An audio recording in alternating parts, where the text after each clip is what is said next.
I've sent out over 200 letters to Congress people this week, and I'm kind of reaching the point that I'm getting scared. The police showed up yesterday, and then my dog started barking today, and I was like, oh gosh, someone's going to be here. And I did give everyone my address, and I, like a lot of people, am very nervous. I'm sorry if you were included in the letter and you don't want to be, but I am trying to prove my case, which is that I've been harassed. And not just that I've been harassed, it's that people have been murdered. I mean, today I decided to take my final $229 and try to get a tattoo, and I haven't found anybody who will do it for me.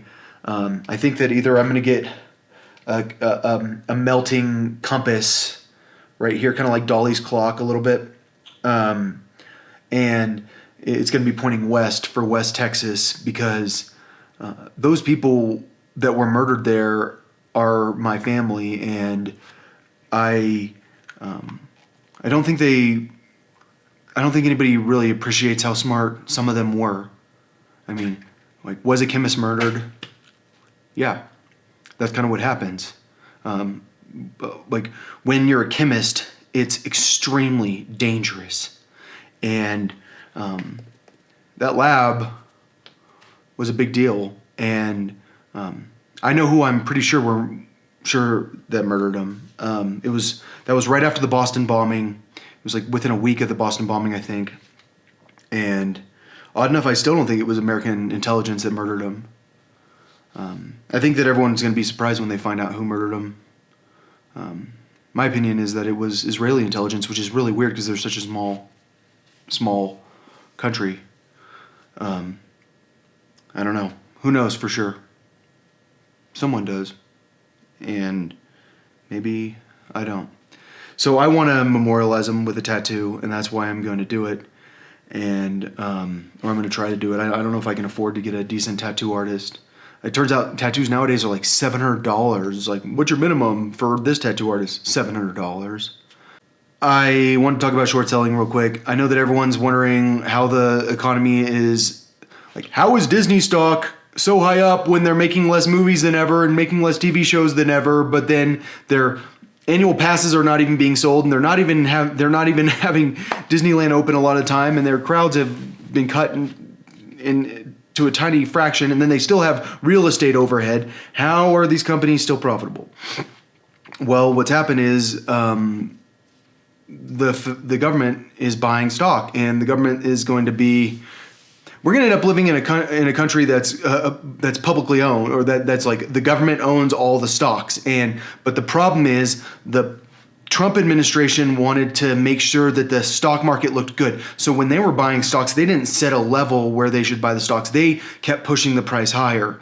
And then the Biden administration came in, and they're going, we can't let the economy collapse now. And so when you're a short seller and you're going, okay, I know this is going to go down. It's logical for me that it's going to go down. What you need to know is it might not. And I've said in the past, short selling is a very, very risky venture. And does that mean that I won't short sell? I don't know. When someone signs a short contract, what are they doing? They're buying the stock. So they're paying the price that is asked for that stock with the expectation that it will go up. And if it goes up, then they have to pay the difference, between the price that they bought it for and the price that it's at now. And the reality is that the government has an unlimited amount of money they can print. And when the government has an unlimited amount of money they can print, that can ruin the dollar, and that can seriously tax people's ability to import goods. Because think about it, if tons of our cash is going overseas to China, which it is, because Americans are buying what right now? They're not buying vacations. They're not buying hotel stays in the United States when they went to the beach. They're buying foreign goods. They are buying rubber noses. And they're buying this thing, which I'll bet is made in China. This is what I use to fabrique, manufactured by, okay, that doesn't tell me. Yeah, made in the USA. That's made in the USA. It's a miracle. Something's made in the USA. All I'm saying is that the majority of stuff that people are buying right now is from overseas, and that's why I've said we need to put restrictions on what we're purchasing overseas, because we're going to hurt our currency. Because if the government's intervening that much in the stock market and they're throwing money at it, then we shouldn't let that money go straight to China, because it's not about me having a problem with China. It's about me having a problem with our economy being ruined. And if our currency is overseas, then it makes it more difficult for us to defend the currency. Because I've talked about how I'm the spokesperson for a drug lab. That's why I'm getting harassed, because I'm the spokesperson for a drug lab. And what I've said about that drug lab is that we export a lot of illegal drugs. And when you export that many illegal drugs, it's how we get foreign currencies that are diverse. A lot of different types of foreign currencies. And when you have a lot of different types of foreign currencies, then you can defend your currency easier, because someone from a country comes to you and goes, "Hey, I have money. Can I get your dollars?" And you go, "Oh, sure." And then when they want to leave, "I need my money back." "Here you go. Here's your money back. Give me your dollars." And so you have to have other countries' money in order to have your money worthwhile. And I think that a lot of people take that for granted. They don't understand it. Fortunately, the United States has a very strong farming economy. Like we have we have a lot of exports in the farm department, like soybeans and almonds and stuff like that.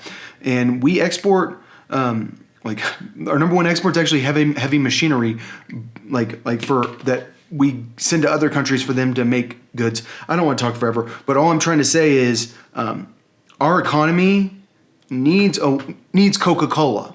Coca-Cola is a great company, because everyone drinks Cokes. Even poor people drink Cokes.